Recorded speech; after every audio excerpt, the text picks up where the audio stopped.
Welcome to the Sales Influence Podcast, where we talk about finding the why and how people buy. I'm your host, Victor Antonio. Thank you for joining me. Thank you for lending me these little babies right here, your ears.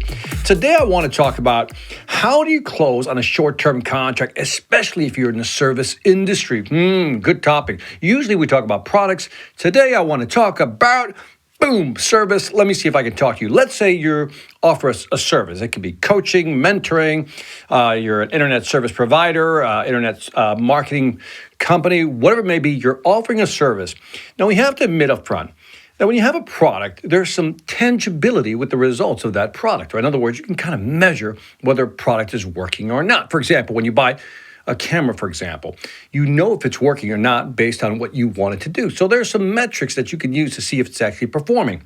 Now, when you're selling a service, you're selling the invisible, the intangible, and customers wonder, is it going to work? So, for example, let's say you're an internet marketing company and you're selling SEO services, right? Search engine optimization services. You're talking about enhancing their pay-per-click campaigns. You're talking about just doing different things to their website to improve the customer experience and improve the click-through rates or the close rates. But again, it's hard to measure sometimes. Even if you have conversion rates, you don't know what to attribute it to sometimes. So it's very difficult. If you're an internet marketing company, and again, we're just going to use that as an example, when you're selling a service and the client doesn't really know you, how can you close on that deal? Well, guess what? I have the answer for you because I use this strategy all the time. What I've noticed is that, look, in selling, I always say it's like, hold out your two hands like this. It's certainty on one hand, anxiety in the other, right? Certainty and anxiety. And our job as salespeople is to increase the client's certainty and reduce their anxiety. Let me say that again. Our job in selling is to increase their certainty of what they're going to get and reduce their anxiety to make them feel better. So that's sales in a nutshell. So back to selling your services. How can you reduce the anxiety or increase certainty? Well, here's one strategy. Again, I like to call it the short-term contract close. The short-term contract close means this. If I'm coming to you and I'm offering you a service, what I want to do is maybe I can't increase your certainty because you don't really know me. You've just met me. I've just put an offer in front of your face for the first time. So I can't really increase your certainty. I mean, I could talk. I can demonstrate that I know I'm a subject matter expert. I know what I'm talking about, and that will increase your certainty up to a certain point. But there's one thing I know I can do, and that is reduce your anxiety. How do I do that? By limiting the length of a contract. So, for example, if you're proposing some type of intangible service solution, customer says, I like you, but I'm not sure. What can you do to close a deal? Because you know what typically happens, right? They'll say, well, Victor, we really like working with you. I think it'll be a joy to work with you. But, right now, let's think about it. Let's find a way to work with you. And again, the deal continues. Nothing's ever done, right? A month or two later, same thing. You reapproach the customer again with a follow-up. Says, did you think about, a way we can work together, our proposal? And they'll say, yeah, we liked it. It's not in our budget. Let's move it out to next quarter. I also have to sell my management on this, my upper management. So that's the tough part about an intangible service. The person first has to believe it works, right? Who you're selling to. The person then probably has to turn around and sell it to their management, but it's intangible. So how do they know it works? So by using a short-term contract, here's what you do. You say something like this, Mr. Customer, why don't we do this? Instead of doing a lengthy one-year contract, why don't we just start out slowly, almost like dating, right?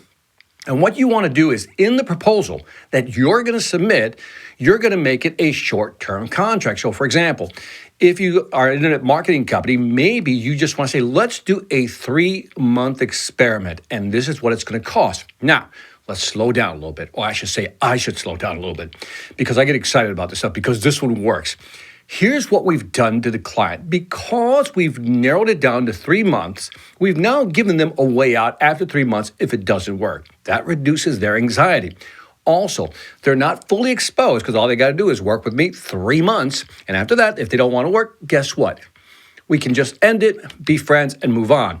The last part is it's easier for them to sell a 3-month deal, temporary arrangement, to upper management. So using a short-term contract really does work.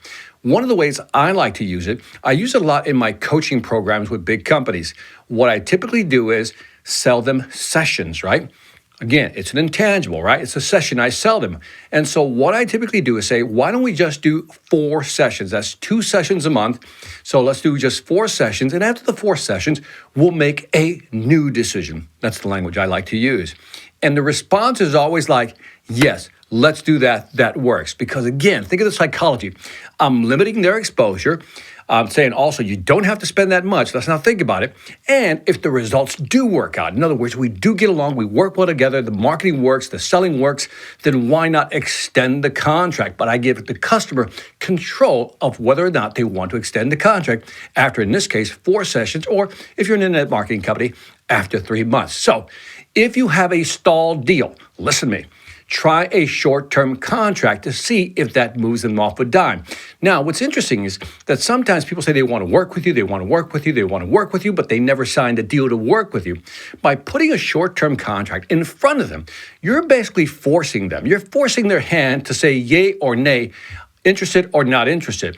What's interesting, you might find this out, is that when you put a short-term proposal in front of them, they still may say no. And if they say no to a short-term deal, then maybe you have a bigger problem. But nonetheless, a short-term deal allows you to know whether they're interested or not interested. At least you'll know. So try this strategy. Let me know what you think. And that is it for the Sales Influence Podcast. Leave some feedback on iTunes, Stitcher, YouTube, Pandora, Spotify, or wherever you're listening or watching. Love to hear what you have to say about this one.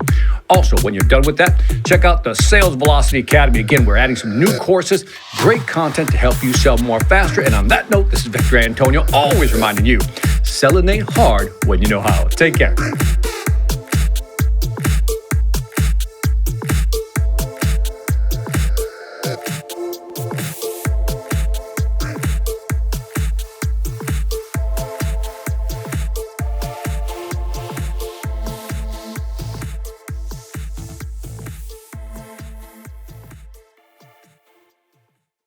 Hi, I'm Victor Antonio. I'm an author, sales trainer, and keynote speaker. I'm often asked, what makes a great speaker? Is it someone who delivers real content that the audience can use? Is it someone who engages the audience so they're part of the learning experience? Or is it someone who can motivate an audience to push them beyond their comfort zone and discover new abilities? The answer is yes. But the most important thing to remember is that I'm not there to look good. I'm there to make my client look good.